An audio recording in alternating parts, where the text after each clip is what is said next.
Minus 10, 9, 8, 7, 6, 5, 4, 3, 2, 1, 0.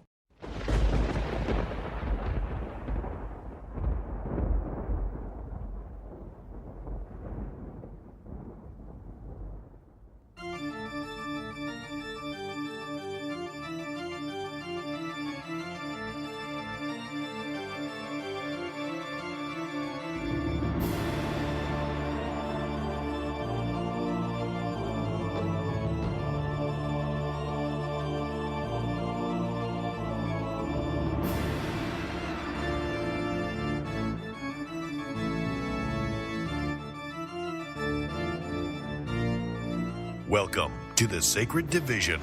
And now, here is your host, Bishop James Long.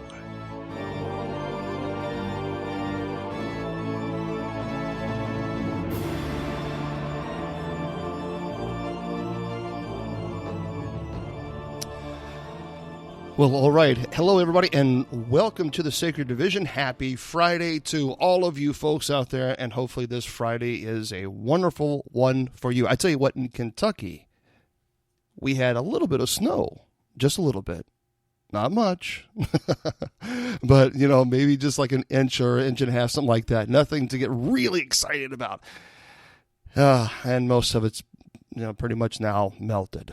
It's just really depressing, but anyway. Well, I'm your host, everybody, Bishop James Long. I want to thank you so much for being here. For those of you who are listening live, thank you. And for those of you who are listening to the podcast a little bit later, thank you again for supporting the show. Really, really appreciate that. I want to just kind of get an introduction so that most of you guys know who I am, because there's quite a few people out there who don't. And I've done shows starting this past Monday, actually, all week long. It's been a lot of fun, and we're going to continue to do it Monday through Friday. See, Monday through Thursday, it's just pretty much entertainment news and reviews and world news and events. And we just kind of talk about those things. And then Friday is strictly Paranormal Friday, 100% Paranormal Friday. So we're going to have some guests on the show, and I'm really excited to bring in some folks. I think you're going to be really happy about really excited about some folks we're going to have on. And of course, we'll take questions, and you can go see us live here at 4 p.m. Eastern Standard Time. Or, of course, if you're listening to the podcast show, you can always send me a message on Facebook. You can go to facebook.com/ either Bishop James Long, that's my account, or my public page is facebook.com/ Bishop J, the letter J, Long, and you can send me a message there as well. So I would love to know what you guys think. Any suggestions, any thoughts, ideas, please feel free to chat with us. So let me give you a little bit of information, because there's a lot of people who are hearing this for the first time, because this show is actually going to be broadcast as a podcast to many outlets, quite a few outlets. And so I just kind of want to get a brief introduction, and then we're going to go right into the topic of demonology and possession, which is obviously a very, very serious topic. But I was born in Louisville, Kentucky. I was raised a Roman Catholic. I attended a Roman Catholic grade school.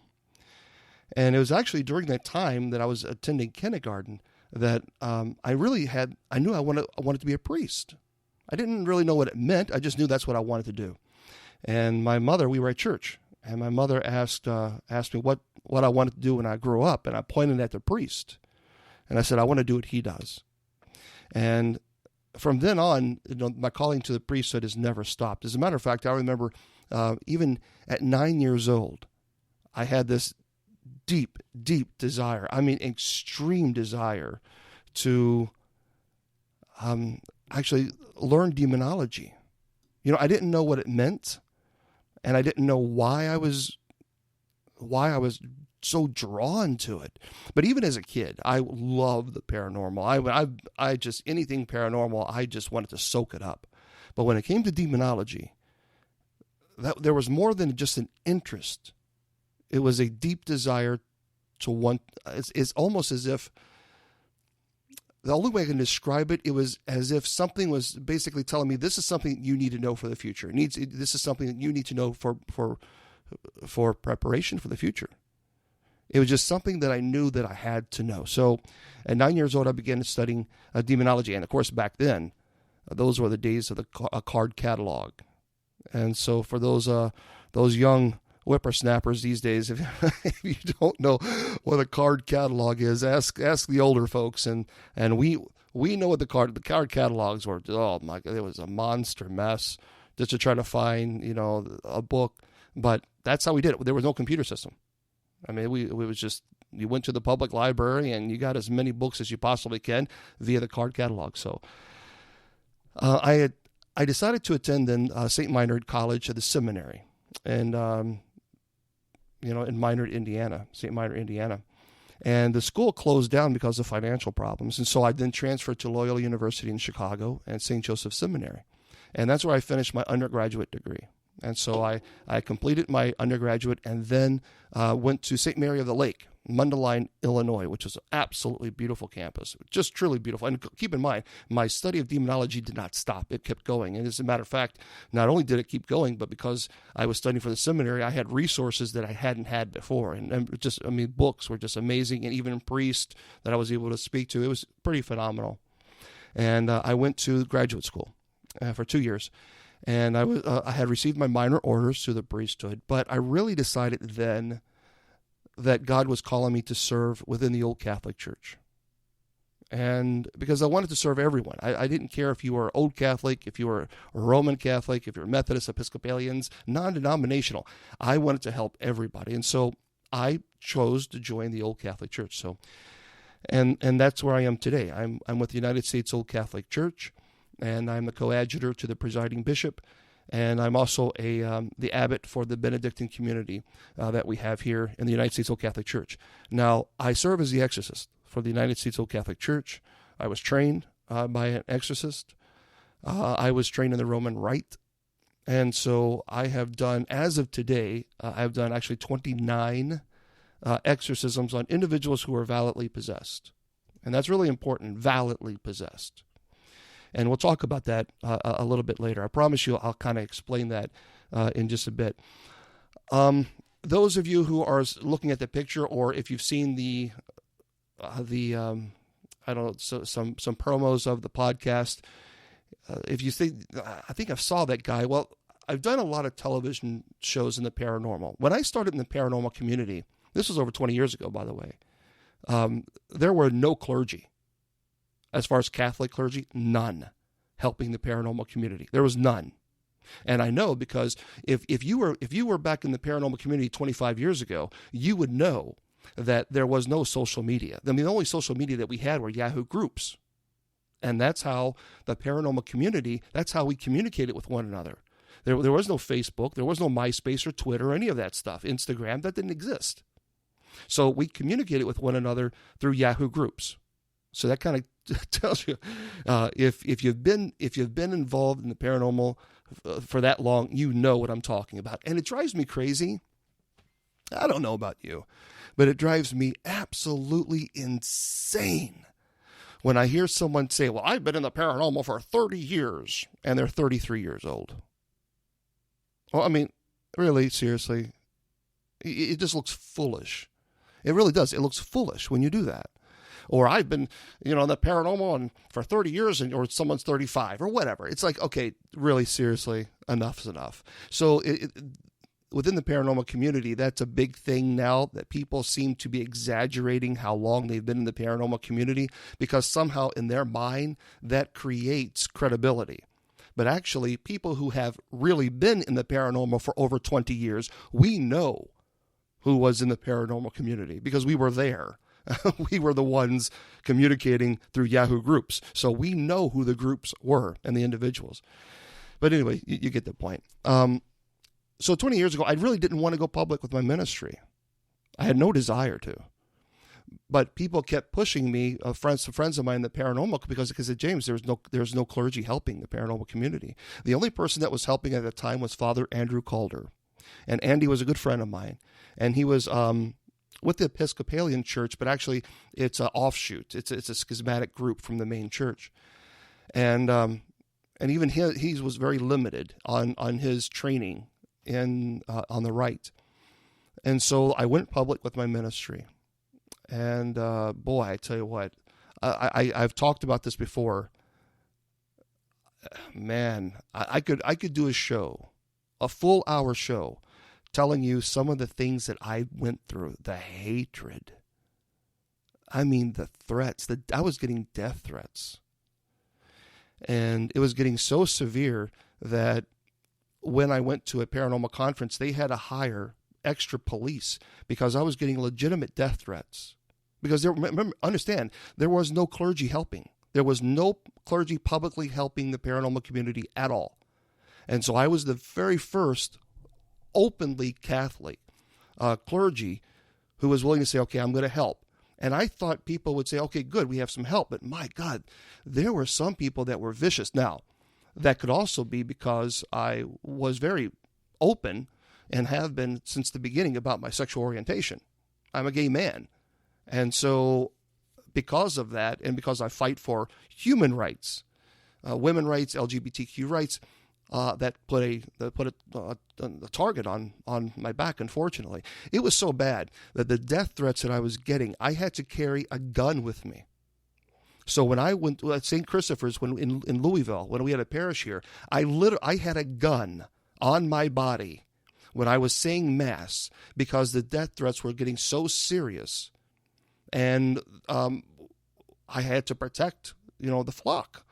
I wasn't concerned about me because I'm not afraid of dying, but I'm afraid that someone would get hurting, parishioners.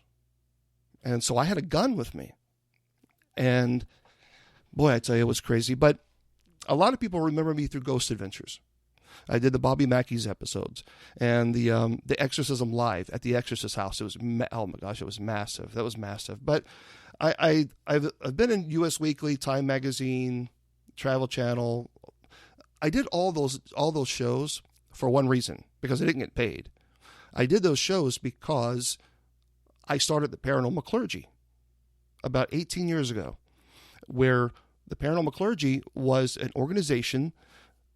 We had teams all around the United States, so that when we had a case, I couldn't go to every single. I just couldn't do it.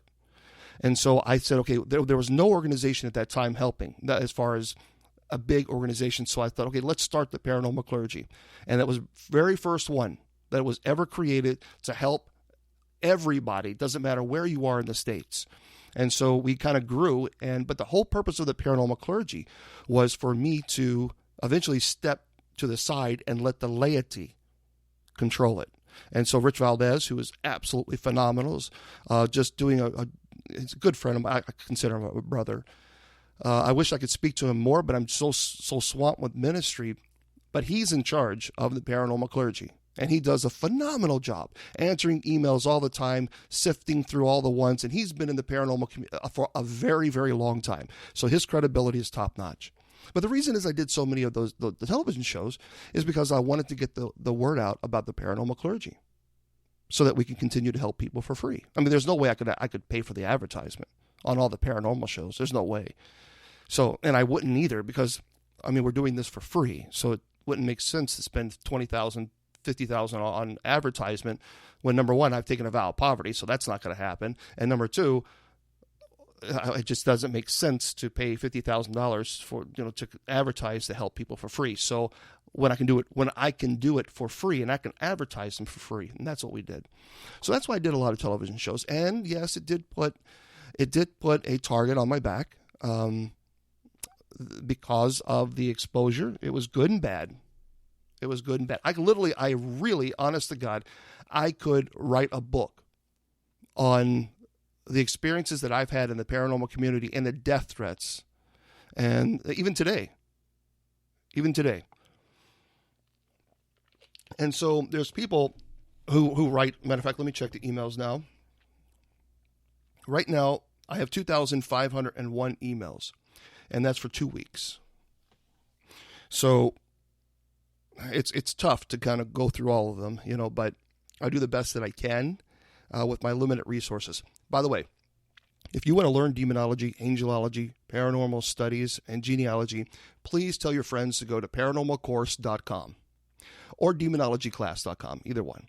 But paranormalcourse.com, I created these classes to help people who want to learn more about those subjects. And 100% of those proceeds will go to help funding my ministry, which right now I do a homeless ministry and single moms ministry. So I go to homeless camps in Indiana, Kentucky, Tennessee.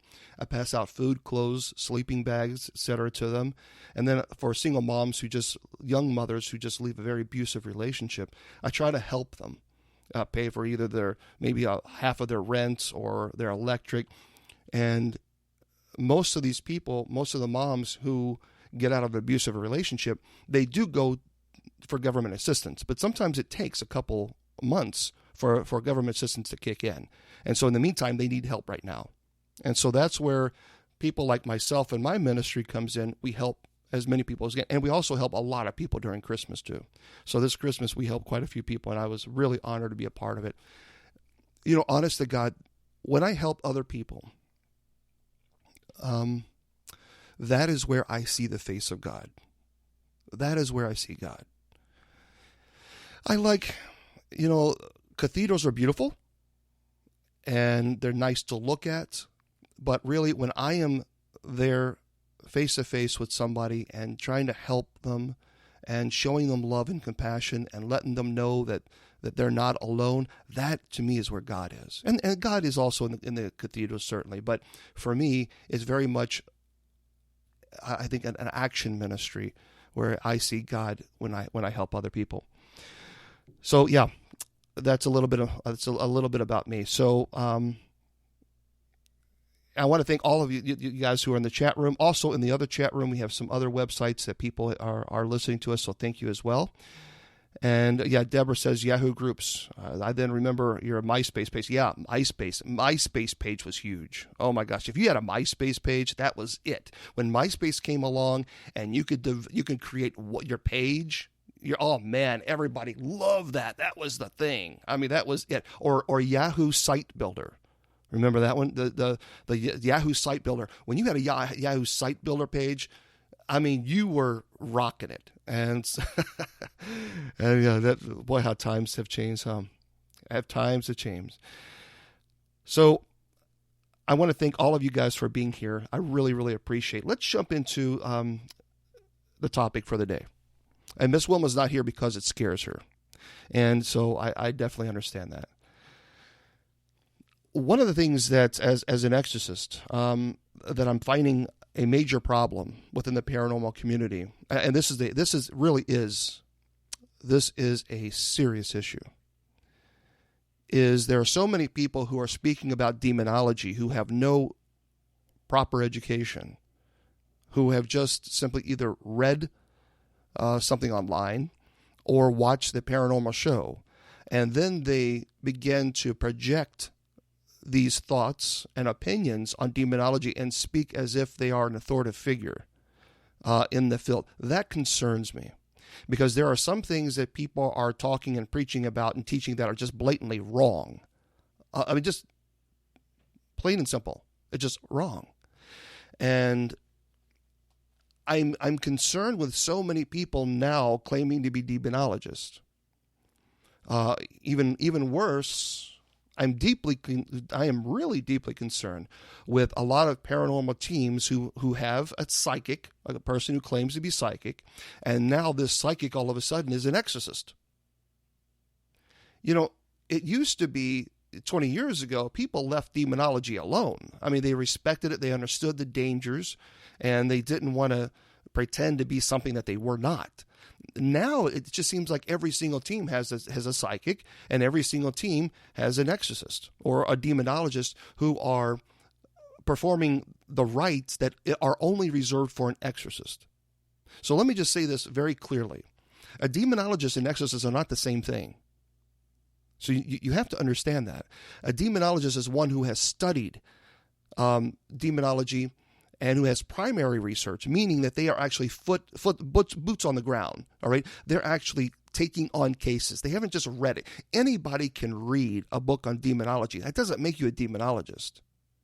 If you have had no cases on demonology and actually field experience, you're not a demonologist. You're a person who regurgitates information that you read online. That's not a demonologist. So let's make that very clear. A demonologist, and first of all, and this is really important, demonology is a calling from God. It is a ministry. It's very sacred. And what's really disturbing me is that people just, I'll just be a demonologist today, just so I can make a name of myself in the paranormal community. And that really is spitting in the face of God, because this is a ministry.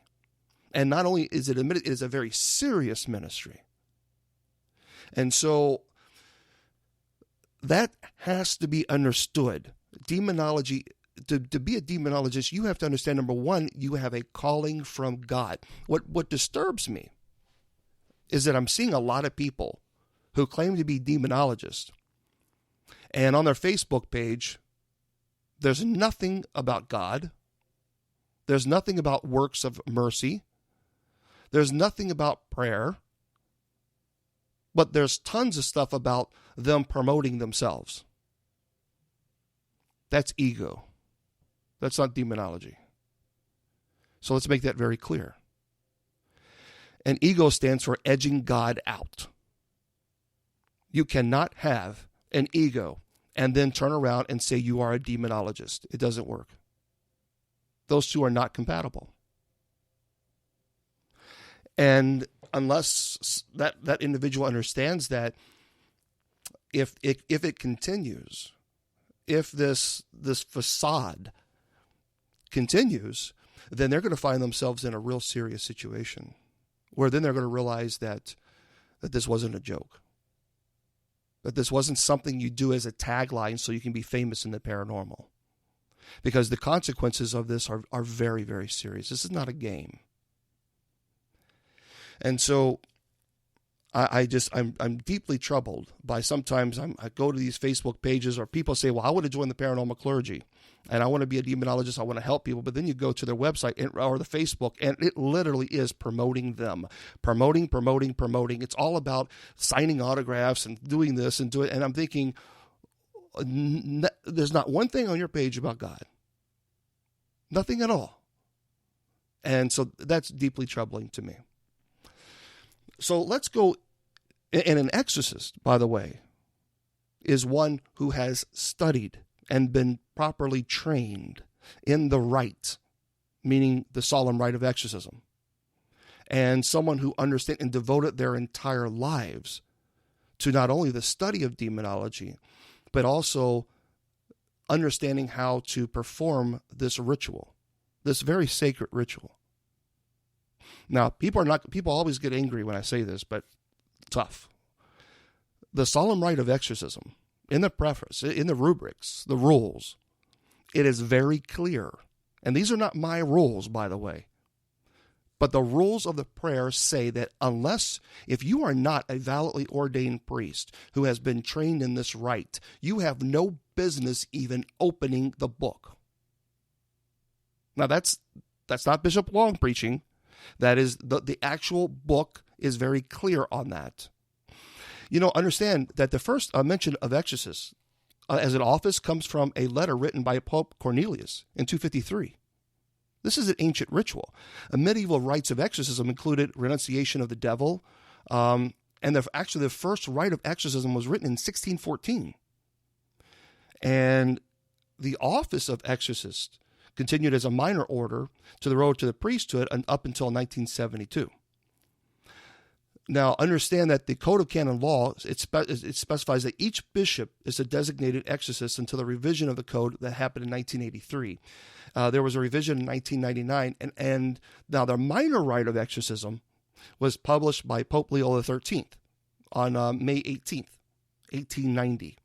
Now, what's the difference between the solemn rite and the minor rite of exorcism? Well, there's a big difference. The minor rite of exorcism is a prayer that is performed on a demonic entity or malevolent spirit that has infested itself within a home and that is causing havoc. Okay, so then that's an infestation. When people tell me I performed an exorcism on the home, that tells me that they have no idea what the hell they're talking about.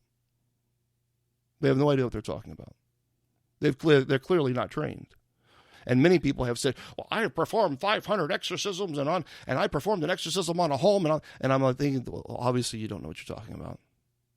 Because you don't perform an exorcism on a home, you bless a home. You perform an exorcism on a demonic entity that's infested itself within that home, or a malevolent spirit. There's a big difference.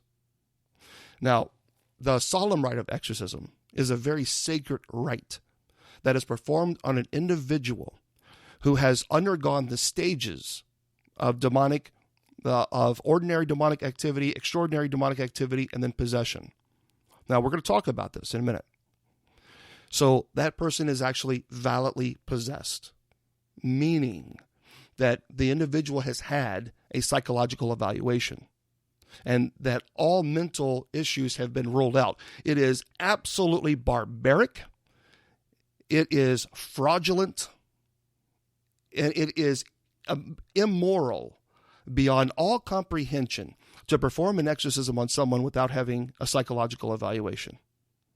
It is unethical to the extreme. That really, honest to God, is spitting right in the face of God.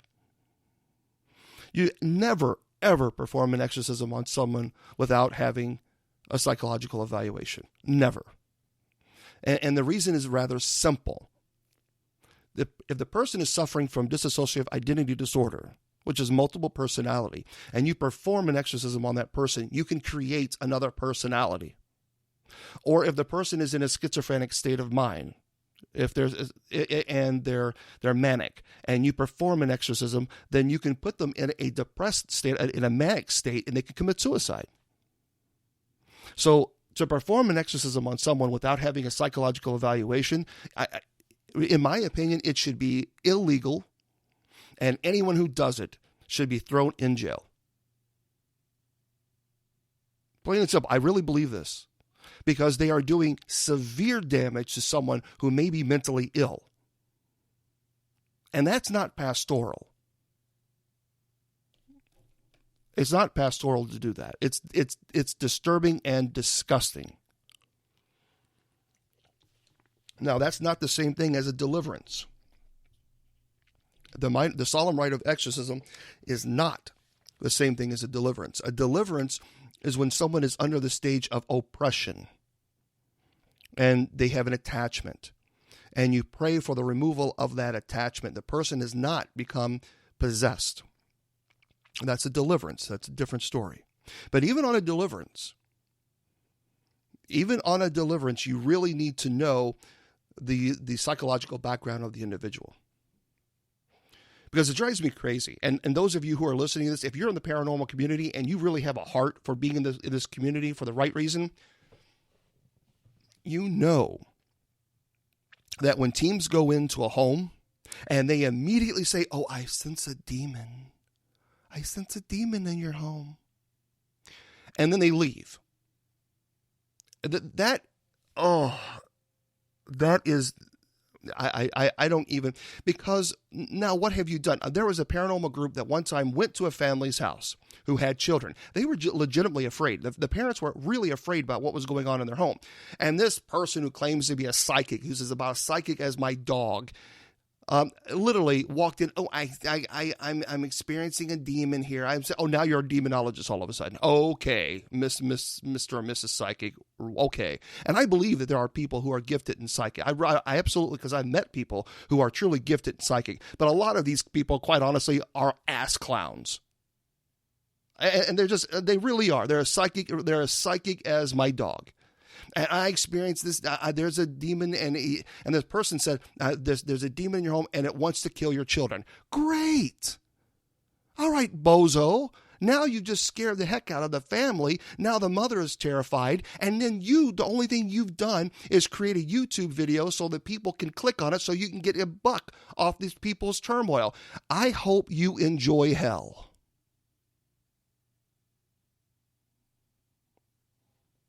Because that to me, because I'm the one, Bishop James Long, I'm the one who has to then get in my car and drive 11 or 12 hours from my home and pay for it out of my pocket, which I already am taking a vow of poverty to help somebody because this team was more interested in putting a YouTube video up than actually helping anybody. I'm the one that cleans up their mess. And it is disturbing. It's insulting. And for people like myself who've devoted my entire adult life to this ministry. And when I see someone take advantage of another person who is suffering, and then people want me to prove the existence of the devil, are you kidding? What more proof do you need? If that's not evil, then please tell me what is. That to me is absolutely doing the work of the devil. See, this is what gets under my skin. When you take advantage of other people for the sole purpose of stroking your ego or making a buck off their suffering, boy, I tell you what, those individuals are too ignorant to understand that they are falling under what is called the ordinary demonic activity. So they're suffering from ordinary demonic activity. The ordinary demonic activity means it's like temptation. So the almighty dollar.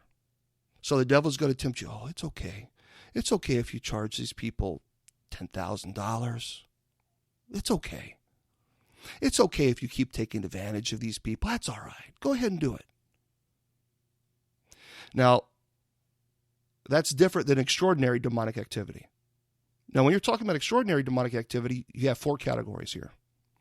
Demonic infestation, demonic oppression, demonic obsession, and then possession. You see, a lot of people, they always say, well, there's 3 stages to possession: infestation, oppression, possession. No, it's not. There's more than that. So and again, people just simply don't know. But you have to understand that when you're talking about demonic activity, it's divided into 2 parts: ordinary and extraordinary. And under the extraordinary, you have 4 parts. Demonic infestation, when a demonic has infested itself in the home. Demonic oppression is when the person begins to have physical attacks. It's constantly attacking you physically, whether it be hitting you, biting you, scratching you, keeping you awake at night. You cannot sleep. And demonic obsession is the mental attacks. You start hearing things. The demonic will start interacting with you, telling you you're stupid, and no one loves you, and you might as well just go ahead and kill yourself, and again, that's why you can see that it imitates schizophrenia. And that's why you can never perform an exorcism on someone without ruling out the psychological illnesses first. But a person who truly is under oppression and obsession, or obsession and oppression, you got to understand their will and their intellect are being attacked, so they can no longer fight. They literally are exhausted. It's a constant battle every single day. It's one thing after another, after another, after another. It's attack. It's hitting you in your financial, your love life, your personal life. It is affecting everything. I mean, it doesn't let up. It breaks you down. And then that's your will. And then when that breaks down, your intellect, it's eradicated that because you think you're seeing and you're hearing things, and your body can't fight anymore. Then you have possession. And I have done, as of today, I've done 29 exorcisms on people who were truly possessed. Now, we have to understand something when we're talking about possession. A lot of people think, well, people do. I've even heard people say, well, they deserve it. They deserve this, and they cause it themselves. And I think to myself, my gosh, and you're in ministry. Understand, infestation could occur. You can go, investigating. Go to a place that's known to have dark entities there, and you go and you now have an attachment. So you bring that home. Remember, the very first time, if you're in a place, if you're in a home, if you're in any type of place that's allegedly demonic in nature, and you say, if there's anybody here, do something, you've now opened yourself up. That's the invitation that's needed. And although you didn't say, if there's, hey, demons, hey, come on, do something. You may never have done that. You may have just said, hey, look, do something. Can you knock on the door? Can you say something? That is the invitation that is needed right there. And I've heard so many paranormal investigators do this. If there is anyone here, can you make a noise? Well, that's the invitation. You might as well have just rolled out the red carpet. Because now you've invited this thing to make contact with you, and then it does. Or, and this is what I love, and the show, Ghost Adventures with Zach. And Zach is a friend of mine, and I told him this too. If you're beating your chest and saying, "Come on, demon, I dare you to do something. I dare you. Come on, you little punk. I'll beat you up. I'll whatever." And you're flexing your muscles or whatever. The demon is 3 inches from you and looking right in your eyes. And the demon is saying, "Oh, I will. I will do something. I'll do something when you're sick, when you've lost your job, when your wife or husband leaves you, when your dog dies, when you're having a really, really hard time, struggling with substance abuse." That's when the demon provokes back. And people have got to understand that. Demons do not do it on our time. Meaning, you can't just simply say, "Oh, do something, I dare you. I dare you." That's not you're not provoking. You're being silly. Because the demonic is not going to do it because, oh my gosh, he said I got to do something, so he's scaring me. No, demon's not doing that. Now, that provocation is when you begin prayer. When you begin the reciting the Our Father, or St. Michael's prayer, or the Hail Mary, or the Rosary, or any type of prayer fighting against evil, now that is provoking. Now, when a person is possessed, there is transient possession and perfect possession. Some people call it full possession. Transient possession is when the demonic entity leaves the body, enters and leaves the body at will. So that is very difficult because when an exorcist comes in, many times the individual is not under the stage of possession. And so the exorcist will do things to provoke, to force the entity to manifest itself.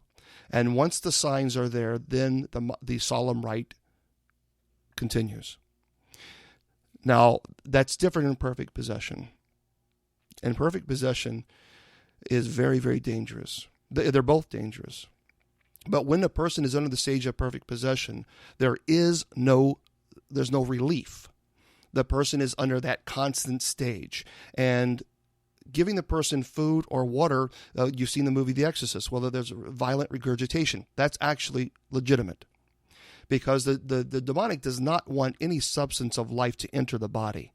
And so when you try to give the substance of life, it will become violently ill and the person will regurgitate. And that is why if someone does pass away from possession, the majority of time, the individual will die from malnutrition, dehydration. And that was Anneliese Michel. Anneliese Michel, or those of you who maybe have watched the movie Emily Rose.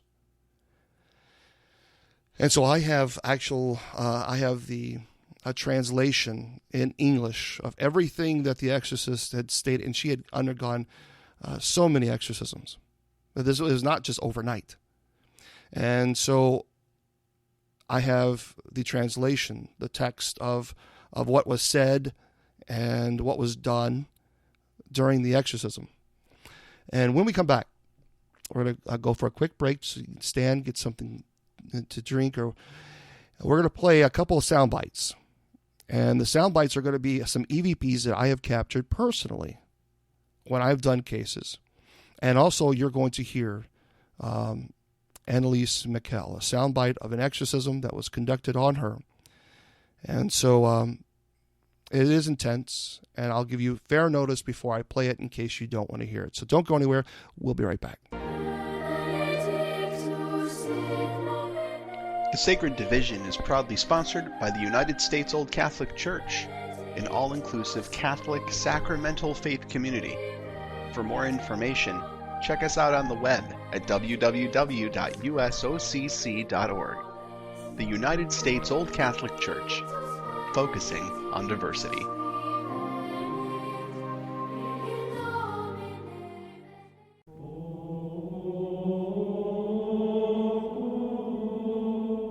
Bishop Long, as seen on Ghost Adventures, the History Channel, National Geographic Channel, and many more, is proud to announce his online demonology course.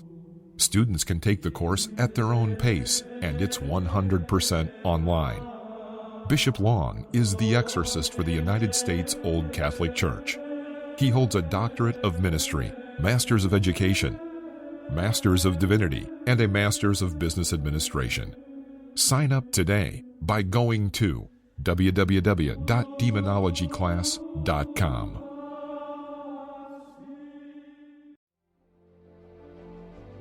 Have you ever had the desire to join a progressive Benedictine community? A community that welcomes everyone, regardless of gender, marital status, or sexual orientation? Have you always felt a deep calling from God to live as a Benedictine, but doors are slammed on you because you do not fit the right profile? If you have experienced these unnecessary roadblocks, then I invite you to take some time and visit CatholicBenedictines.com. We are a Benedictine community that welcomes everyone, and we embrace diversity. We have valid apostolic succession, and we are committed to living the life of a Benedictine. You have prayed diligently about your calling, and now God is answering. Email us today at CatholicBenedictines@gmail.com, and let's begin your journey together.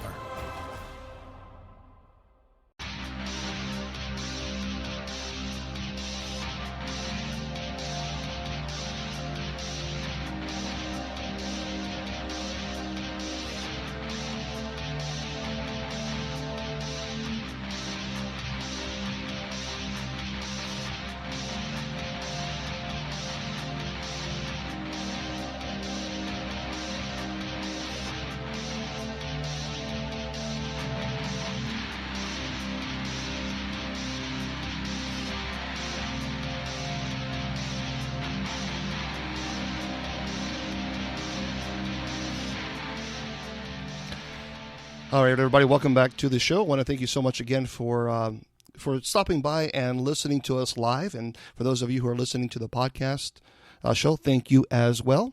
And, of course, we're going to be on, iHeartRadio app as well. You can listen to us there, Apple Music or Apple iPod, I think that's what they call it, and RadioLove.com. So RadioLove.com, we're very honored to be a part of their fantastic website and shows. So you can listen to this show at 9 p.m. Eastern Standard Time every Friday at radiolove.com. So again, thank you so much for being here. Before we went to a break, I said, gave a little bit of a teaser that we're going to be playing some sound bites. And I want to play a couple of them. Now, this one is not so much a scary one, but it's very interesting. I went to a cemetery, and it's called Eastern Cemetery. Actually, it's in Louisville, Kentucky. Oh my goodness, the history of this cemetery, it's terrible. The previous director there, he was jailed because he actually buried bodies on top of one another, and or sometimes he would actually dig holes and he would remove the bodies and throw them in a ditch on the property. And so he would then have someone else come in and they would bury them in their spot. So people would come by and expect to see their loved one, and someone else is buried in their place. And he did this. Oh, it was terrible. Terrible what he did. Just absolutely horrible. So it's no longer used, but you can still go in. And so I did with a couple of friends. And this EVP that I captured, boy, I tell you, it is a Class A EVP. And I think, well, I'm not going to tell you what it says. I want you to listen to it first. And then I'd be really interested to see what you think. So let me play this. Do you know who I am?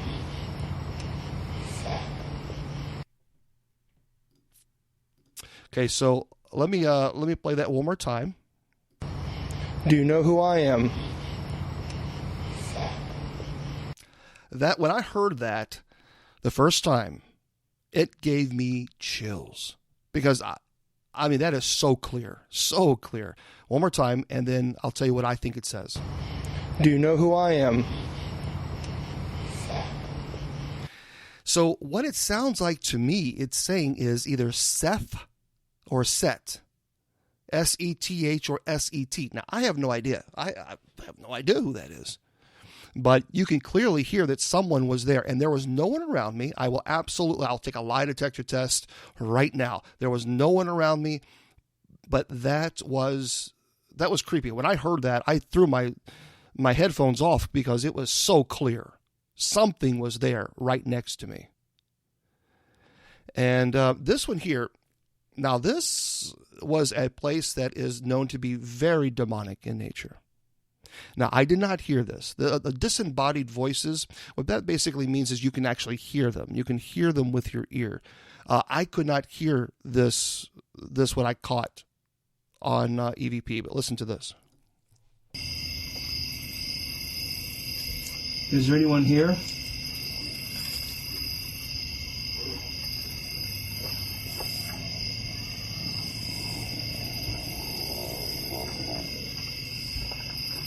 Are you friendly?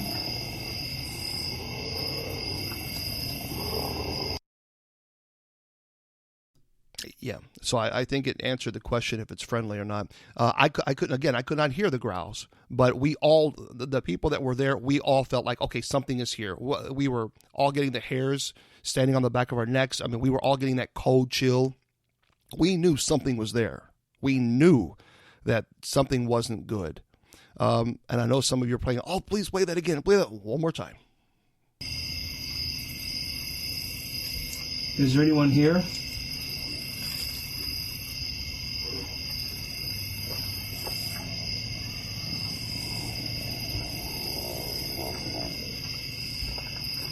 Are you friendly?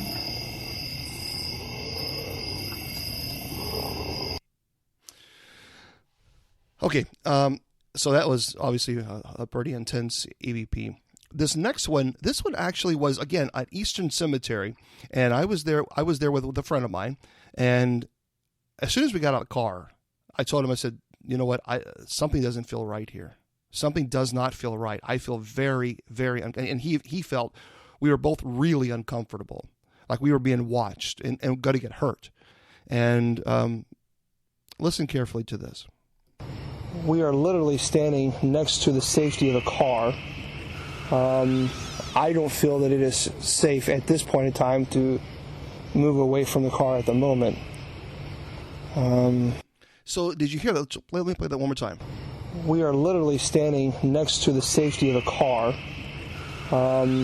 I don't feel that it is safe at this point in time to move away from the car at the moment. So in the first, it's really clear. It's very close to us. And we didn't hear this. We didn't hear that screeching. We don't have any type of birds or anything like that would make that noise here in Louisville. And so, but on the second one, you hear the second time, it's like a distance. It's like it's kind of moving away from us.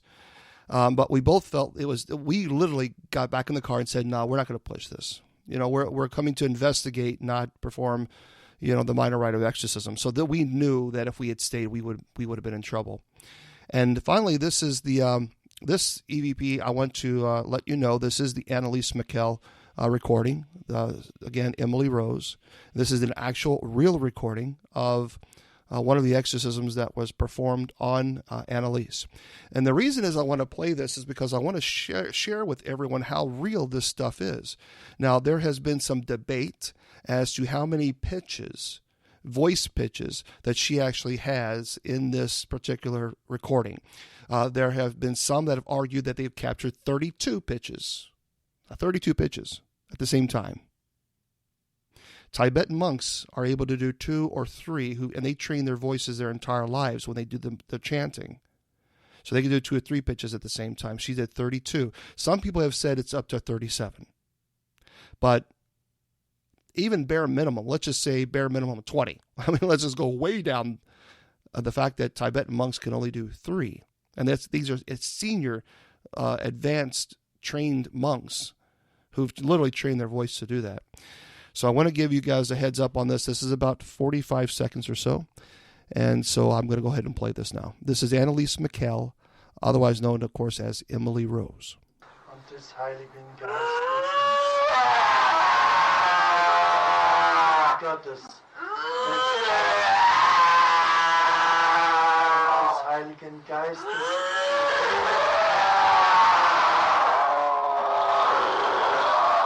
und gib das Zeichen des und sprich das Zeichen zum Ausfahren.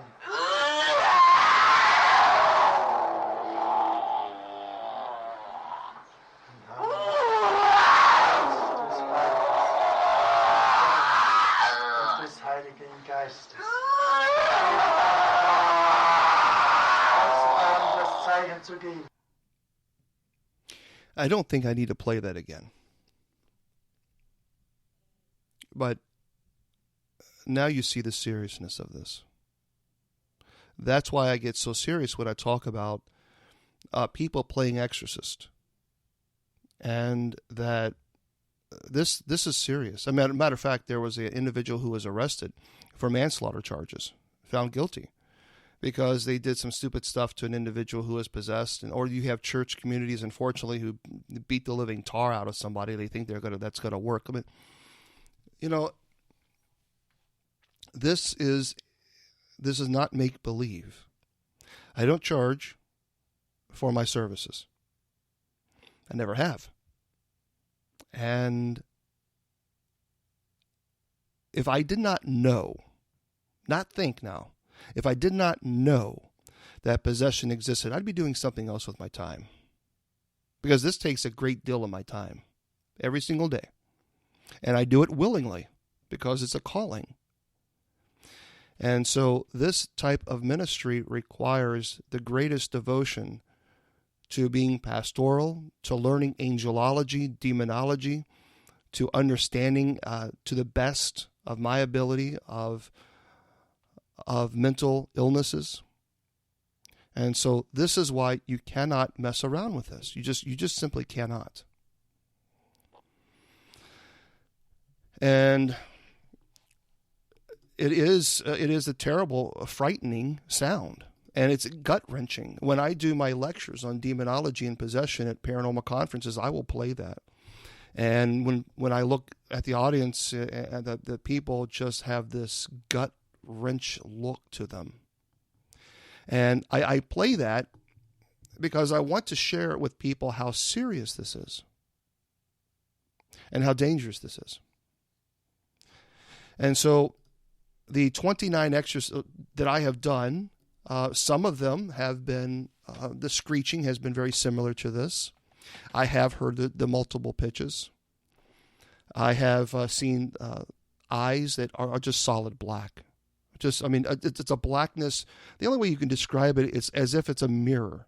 And one of the mistakes that I made on my first exorcism is that when you lift the eyelids during the rite to determine if the individual is in the perfect stage of possession, or if they're just going into that transient state, then you have to look at the pupils. And when I opened the eyelids, and it was just solid black, but it was a blackness where I could see my reflection. It was an emptiness void. It was just the only words I could describe it as is a complete void of life, but at the same time predatorial. There's just nothing. And when I first did my first exorcism as an assistant, thank God I had the individual who trained me, because when I had lifted the eyelids to determine where we were during the rite, that blackness there, and I couldn't move away. It's like it was like my feet were in cement. And I couldn't look away, I couldn't move away, I couldn't do anything. I was stuck. I was literally stuck looking at these eyes because this reflection, it was just the most profound, intense, frightening experience I probably have ever had. And so I was then pulled back on my collar by the exorcist, who was the primary exorcist, and a blessing was done, and we continued the rite. But I have had an individual mimic the voice of my deceased aunt. And so during the exorcism, the person would, say, Jamie, stop, Jamie. And my aunt, my family calls me Jamie. And so my Aunt Mary, who I love deeply, I loved her. And so the voice of her, she had passed away. And so it was mimicking the voice of my aunt. And it does these things as parlor tricks to cause you to stop the rite, to get into your mind, to your psyche, so that it shakes you up. It shakes the very foundation. There's a lot of people who talk about, I've done all these exorcisms and I've done. No, you haven't. No. Because if you've truly done an exorcism, if it didn't change you, then you haven't done an exorcism. Because it does change you. And quite honestly, many exorcists even talk about PTSD, even struggling from PTSD, because what you see and what you experience is so intense. I mean, I've seen a person just literally rip their fingernails right off of their fingers, or, grab their hair and just pull and yank a huge wad of their own hair. I mean, just yank it, scratching. So, I mean, there are things that you see, and that's the minor stuff. There's the minor stuff, meaning that there's far more intense things that occur. So, but I always tell people say, well, what do we do? How can we fight this? Well, just don't put yourself in a situation where you're going to provoke or invite. Don't do anything. If you have a demonic entity in your home, get help. Get help. And no one should charge you. If they charge you, run away. Now, that's different if they say, hey, look, like, for example, I can't fly. I can't afford to pay for a flight to New York or California or Florida. I can't do it. There's no way. I haven't won the lottery yet. So one of the things that I do ask for people is, hey, look, you got to pay for the expenses. And if you can't, then I'll try to do a fundraiser and we'll try to get a sponsor for you. But I've got to have my expenses met, because literally I did 2,500 emails. And out of these 2,500 emails, there's probably quite a few that actually need me to go bless their home and perform the minor rite of exorcism on whatever demonic entity or malevolent spirit that's infested in themselves. But I can't fly can you imagine taking a flight every single day? It's impossible unless you're a billionaire, which I'm not. So if they ask for expenses, a reimbursement, I completely understand that. And I don't blame anyone for that. And so, but that's one thing. But charging for an exorcism, no, that's sacrilegious. That's sacrilegious. And that should never be done, because then you have to look at the intent. Is the intent to truly help the person who is possessed, or is the intent to make a buck? So there's a big difference there. But just simply don't put yourself in a situation. In the seminary, we were taught, you never act with a doubtful conscience. You may allow an evil to occur. So let me say that again. You never act with a doubtful conscience. You may allow an evil to occur. So if you go to a place and you truly have a doubtful conscience, you think there is evil there, there's a demonic presence there, you're feeling, your body is telling you, go away, don't stay here. And if you go in anyway, you may allow an evil to occur, which someone could get hurt, or you could get hurt, or you could go in a stage of possession. So I always tell people, just use your intelligence, use your wisdom. Your sixth sense will tell you, get out. Then get out. And that is the best advice that I can tell anybody. Don't push it, and never provoke, because the minute you provoke, the demonic entity is going to accept that invitation, but they're going to provoke back, and they'll do it on their own time. So, and if you do find yourself needing help, then you can email the paranormalclergy@yahoo.com. Again, paranormalclergy@yahoo.com, and Rich will help you guys out. So I want to thank you guys so much for joining us tonight. Hopefully you have been entertained and you have learned a few things. And we didn't even touch the surface. We didn't even touch the surface of demonology and possession. But we'll do that again, I'm sure. Next week, I'm hoping to have Willie Windwalker on. Willie Windwalker Gibson, who's a great friend of mine. He's a shaman. He's a good man. He is a psychic. He's a legitimate psychic. I've tested him, by the way. And he is a very, very good guy. And so I'm hoping to have Willie on next Friday, right here on the Sacred Division. And again, make sure you tune in Monday through Friday at 4 p.m. Eastern Standard Time at Spreaker.com/Bishop James Long. That's where you can hear me live. And on Fridays, if you just want to hear the podcast later, you can go to radiolove.com and check them out at 9 o'clock Eastern Standard Time. My friends, I want to thank you again so much for being here. I really appreciate it. And remember, people do not care how much you know until they know how much you care. God bless. The Sacred Division is proudly sponsored by the United States Old Catholic Church, an all-inclusive Catholic sacramental faith community. For more information, check us out on the web at www.usocc.org. The United States Old Catholic Church, focusing on diversity.